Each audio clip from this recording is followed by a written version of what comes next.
Life set हो जाएगी, पैसा अच्छा होगा, इज्जत करेंगे। मेरे पापा नहीं कर पाए थे इसलिए मैं कर रही हूँ। तो कई बार अपन मेहनत करके वहां तक पहुंच तो जाते हैं, लेकिन वहां पहुंचने के बाद लोग सुसाइड करते हैं। आप डॉक्टर क्यों बनना चाहते हो, आप बीएसएफ में क्यों जाना चाहते हो, आपको पॉलिटिशियन क्यों बनना है। गाँव देहात के लोग जो होते हैं वो अपने बच्चों को शहर भेज देते हैं पढ़ने के लिए, और ये बात पेरेंट्स को समझना बहुत ही जरूरी होती है। हेलो एवरीवन, स्वागत है सभी का रेवोल्यूशन दोस्त के इस चैनल पर। उम्मीद करता हूँ कि सभी ठीक होंगे। आज की वीडियो का टॉपिक है करियर एंड वेल्थ। दोस्तों, इस टॉपिक पर एक पूरी सीरीज आएगी 4 से 5 वीडियो की। आप सभी को इस सीरीज से बहुत फायदा होने वाला है। इससे पहले टाइम मैनेजमेंट पर पार्ट 1 अपलोड कर दिया है, पार्ट 2 भी आप सभी को जल्दी देखने को मिलेगा। इस ब्लर वीडियो के साथ आपकी जिंदगी में क्लैरिटी लाने की कोशिश करूंगा। वीडियो में एंड तक जरूर बने रहिएगा। तो इस टॉपिक को जीरो से शुरू करते हैं। इस सीरीज के पूरे होने तक उम्मीद करता हूं कि आप सभी के सारे कंफ्यूजन दूर हो जाएंगे। जितने भी लोग करियर को लेकर बहुत ज्यादा परेशान हैं कि क्या चूज करें, लाइफ में क्या करें, सबसे पहले तो आप मुझे ये बताइए कि क्या आप करियर का मतलब जानते हैं? क्या आप इस बात से भली भांति परिचित हैं या नहीं है? अगर मैं ये सवाल आपसे पूछूं तो 90% से ज्यादा लोग कहेंगे हाँ, हम जानते हैं, हम करियर के बारे में बहुत अच्छा समझते हैं। और सबसे पहले लोग पढ़ाई से रिलेटेड बातें करना स्टार्ट कर देंगे और बोलेंगे पढ़ना लिखना, सिक्योर जॉब लगना, अच्छा पैसा कमाना, यही करियर होता है। जब भी करियर की बात करते हैं, करियर ऑप्शंस की बात करते हैं, तो लोग गिने चुने 7 से 8 करियर ऑप्शन जो कि बहुत ही ज्यादा फेमस हैं उनका नाम लेंगे। Engineer, doctor, CA, finance, management, IT, law, education, इन सभी में अपना करियर बनाना चाहते हैं। कुछ लोग करियर को रिलेट कर देते हैं सीधा पैसे से, पैसा अच्छा होना चाहिए, उसी से लाइफ सेट होती है। पर ऐसा कुछ सिनेरियोस में जरूरी नहीं है। ज्यादातर लोग इसी बात को मानते हैं कि करियर अच्छा बराबर पैसा अच्छा। कई बार अच्छा पैसा होने के बाद भी करियर अच्छा हो ये जरूरी नहीं है। आप इस बात को अपने दिमाग से बिल्कुल निकाल दें। करियर वर्सेस वेल्थ के बारे में इस सीरीज में आने वाली वीडियोस में डिटेल में बात करेंगे। तो टॉपिक पर वापस आते हैं, और जितने मैंने अभी आपको 7 से 8 करियर ऑप्शन बताए हैं, ज्यादातर लोग इन्हीं के बारे में जानते हैं और इन्हीं के बारे में बात करते हैं। जो इन सब के बारे में बात करते हैं और इनको अपना करियर ऑप्शन बनाना चाहते हैं, उन सभी से मैं पूछना चाहूंगा यही करियर ऑप्शन क्यों? क्या कभी सोचा है आपने 10th के बाद NEET, IIT, CA, law, humanities अगर ले ली किसी ने तो आईएएस, आईपीएस, यूपीएससी? क्यों भाई, यही क्यों? दुनिया में 1000 से ज्यादा करियर ऑप्शन है, पर क्यों तुम सिर्फ इन 7-8 चीजों को ही चूज करते हो? कभी पूछा है खुद से? अगर नहीं पूछा है तो इस वीडियो को यहीं पॉज करो और पूछो कि यही क्यों करना है, इन्हीं ऑप्शंस में क्यों जाना है। और अगर कर चुके हो ये सारे ऑप्शंस, किसी ने मेडिसिन किया होगा, किसी ने इंजीनियरिंग किया होगा, ये सब कर चुके हो, तो अपने आप से पूछो क्या सही किया है? तो वीडियो रिज्यूम करने के बाद ज्यादातर लोगों का जवाब यही होगा कि लाइफ सेट हो जाएगी, पैसा अच्छा होगा, इज्जत करेंगे लोग। अब इसमें 90% लोगों का जवाब यही होगा, लेकिन कुछ 8% लोग, 6% लोगों का जवाब होगा हमें देश की सेवा करनी है। कुछ लोग होंगे जो बोलेंगे डॉक्टर बन के मरीजों की सेवा करनी है, इलाज करना है। अब जो 2% लोग बच गए हैं उनके बारे में हम थोड़ा सा आगे बात करेंगे, उनके बारे में मैं डिटेल में समझाऊंगा। अब इसमें ऐसा होता है कि ज्यादातर लोगों ने जो जवाब दिया है कि लाइफ सेट हो जाएगी, पैसा अच्छा होगा, इज्जत करेंगे वगैरह वगैरह। क्या जिसको करियर सेट आप लोग बोलते हो और जो लोग इसको ऑलरेडी कर रहे हैं या कर चुके हैं, क्या आपको पता है उनकी लाइफ क्या है? क्या कभी आपने उसको नजदीक से जाना है? क्या आपको थोड़ा सा भी डिटेल इसके बारे में पता है? डॉक्टर,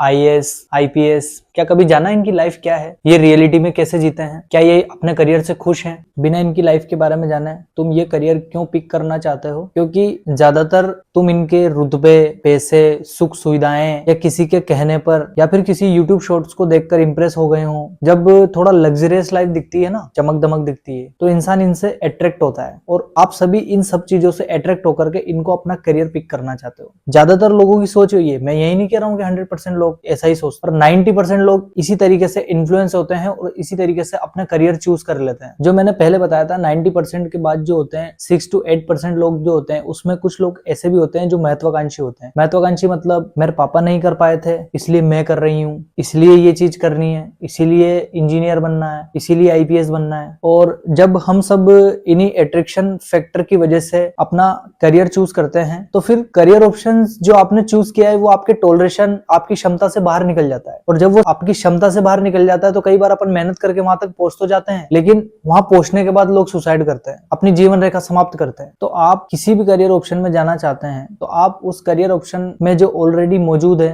या फिर जो काम कर रहे हैं उनसे आप सलाह लें, 20 से 25 लोगों से बात करें, एक बड़ा सैंपल इकट्ठा करें। जब आपके पास एक बड़ा सैंपल होगा तो आपके पास ओपिनियंस ज्यादा होगी, वो 90 to 95% आपकी डायरेक्शन को क्लियर करने का दम रखते हैं, और साथ ही साथ वो आपको ऐसी चीजें भी बता देंगे जिससे आपको ये भी रियलाइज हो जाएगा कि एक्चुअल में मुझे ये चीज में जाना चाहिए या फिर नहीं जाना चाहिए। कई बार गलत डिसीजन लेने पर 25, 28, 30 इस एज में समझ आता है कि ये चीज नहीं करनी थी। अब उन लोगों की बात करते हैं जो बोलते हैं कि हमें देश की सेवा करनी है, लोगों का इलाज करना है, डॉक्टर बनना है, नर्स बनना है, फिर वो इंग्लिश में बोलेंगे सर्व टू नेशन। ये जवाब बड़ा कॉमन है। 90 to 95% लोग यही आंसर देते हैं जब उनसे पूछा जाता है कि आप डॉक्टर क्यों बनना चाहते हो, आप बीएसएफ में क्यों जाना चाहते हो, आपको पॉलिटिशियन क्यों बनना है। सब लोग अप्रोक्सीमेटली यही जवाब देंगे, जितना मेरा मानना है कि हमें देश की सेवा करनी है। लेकिन देश की सेवा करने के बहुत सारे तरीके हो सकते हैं। चलो ठीक है, फिर भी मैं आपकी बात मान लेता हूँ कि देश की सेवा करनी है, लेकिन क्या देश की सेवा करने से पहले का जो रास्ता तय करना है उसके बारे में क्या आपको बिल्कुल भी थोड़ा सा आइडिया है? आपका पढ़ाई में मन लग नहीं रहा है,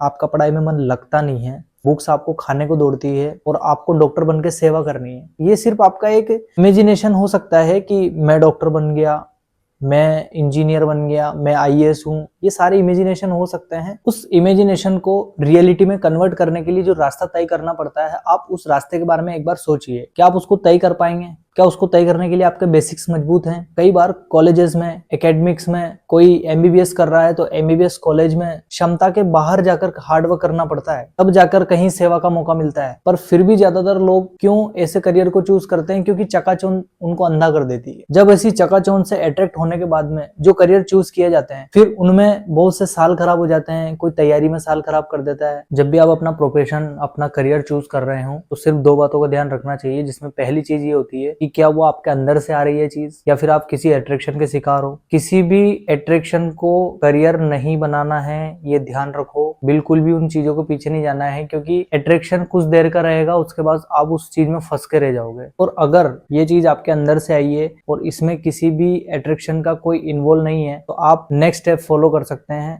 दूसरा स्टेप ये होता है कि आप उस करियर की रिक्वायरमेंट देखिए, खुद की एबिलिटी को समझिए, वो करियर बनाने के लिए किस रास्ते से गुजरना पड़ेगा, सबसे इनिशियल स्टेप्स आपको क्या लेने हैं। बिना सोचे समझे कोई काम नहीं करना है। ये वीडियो उन सभी बच्चों के लिए है जिन्होंने अभी अभी 10th क्लियर किया है, 12th क्लियर किया है और सही करियर को चूज करना चाहते हैं। और उन सभी के पेरेंट्स अगर ये वीडियो देख रहे हो तो ये वीडियो उनके लिए भी बेनिफिशियल होगी। इस दूसरे स्टेप्स को फॉलो करने के लिए सबसे जल्दी और सबसे आसानी से पहचानने वाली चीज होती है खुद की एबिलिटी। आप खुद की एबिलिटी को पहचानना स्टार्ट करें। किसी एक एग्जांपल से हम इस चीज को समझते हैं कि आखिर मैं कहना क्या चाहता हूँ। खुद की एबिलिटी मतलब क्या? कई बार ऐसा होता है, पढ़ाई से रिलेटेड बात की जाए, स्पेशली जो रूरल एरिया होते हैं, गाँव देहात के लोग जो होते हैं, वो अपने बच्चों को शहर भेज देते हैं पढ़ने के लिए। कोटा, दिल्ली जैसे शहरों में इस गाँव देहात से आए हुए बच्चे का एडमिशन किया जाता है। उसके बाद फिर वो लग जाता है कॉम्पिटिशन की तैयारी में। ज्यादातर सिनेरियोज में ऐसा होता है कि 80 से 90% बच्चे जो होते हैं उस पाठ्यक्रम को पढ़ने के लिए तैयार नहीं होते हैं। उस पाठ्यक्रम को समझने में उनको बड़ी तकलीफ आती है, वो सक्षम भी नहीं होते हैं उस चीज को पढ़ने के लिए। और ये बात पेरेंट्स को समझना बहुत ही जरूरी होती है कि पाठ्यक्रम कोई टफ नहीं है। जो एकेडमिक्स में उनको पढ़ाया जा रहा है, जो कोचिंग में उनको पढ़ाया जा रहा है, वो इतना टफ नहीं है, लेकिन वो बेसिक्स कमियों की वजह से बहुत ज्यादा टफ बनता जा रहा है उन बच्चों के लिए। कई बार बच्चों की शिकायत आती है कि मुझे ये समझ नहीं आ रहा है, मुझे वो समझ नहीं आ रहा है, लेकिन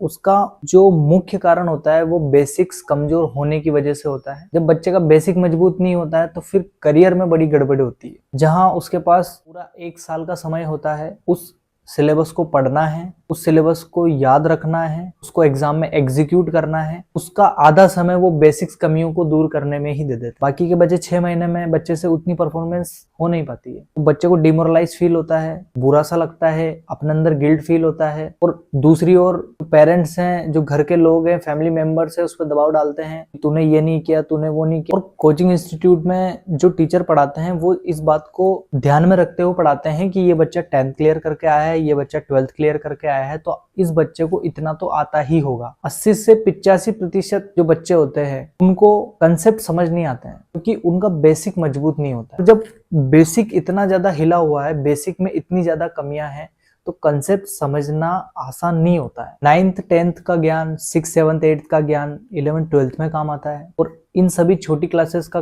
ज्ञान जो होता है वो हायर क्लासेस में काम आता है, कॉलेजेस में काम आता है, आपकी ग्रेजुएशन में काम आता है। जब आपकी हायर स्टडीज बहुत अच्छी होती है तो आप हर किसी फील्ड में झंडे गाड़ते हो, कि आपका बेसिक मजबूत हो चुका है। आपके पास बेसिक नॉलेज इतनी है कि किसी भी बड़ी से बड़ी प्रॉब्लम को बेसिक नॉलेज से सही करने की एबिलिटी आप में आ चुकी है। किसी भी फील्ड में जाने से पहले आप आपकी बेसिक एबिलिटी को चेक करें। और मैं पेरेंट्स से भी यही कहना चाहूंगा कि आप अपने बच्चे की बेसिक एबिलिटी को एक बार पहचानें। उस एग्जाम की रिक्वायरमेंट क्या है, उस करियर में रिक्वायरमेंट्स क्या है। बेसिक एबिलिटी इतनी ज्यादा इंपॉर्टेंट होती है कि छोटे से छोटे एग्जाम से लेकर के बड़े से बड़े एग्जाम में आपको बहुत ही ज्यादा हेल्प करती है, और शायद उसके बिना वो एग्जाम हो भी नहीं पाए। ज्यादातर केसेस में ऐसा ही होता है। फिर पेरेंट्स जो होते हैं बच्चों को बहुत ज्यादा प्रेशराइज करते हैं, उनका मोरल डाउन कर देते हैं, तो उससे ये नहीं हुआ, इतने साल तूने लगा दिए। लेकिन इतने साल लगे क्यों? अगर पढ़ने वाला बच्चा है, मेहनत करेगा, बेसिक एबिलिटी को दूर करेगा, टाइम लगेगा। जो इतने सालों की जो कमियां हैं उसको आप चाहते हो 1 साल में पूरी हो जाए, तो फिर उसके बाद वो सेलेक्ट भी हो जाए, बहुत मुश्किल है। ये किसी नॉर्मल इंसान का काम होता नहीं है। एक्सेप्शनली कोई एक दो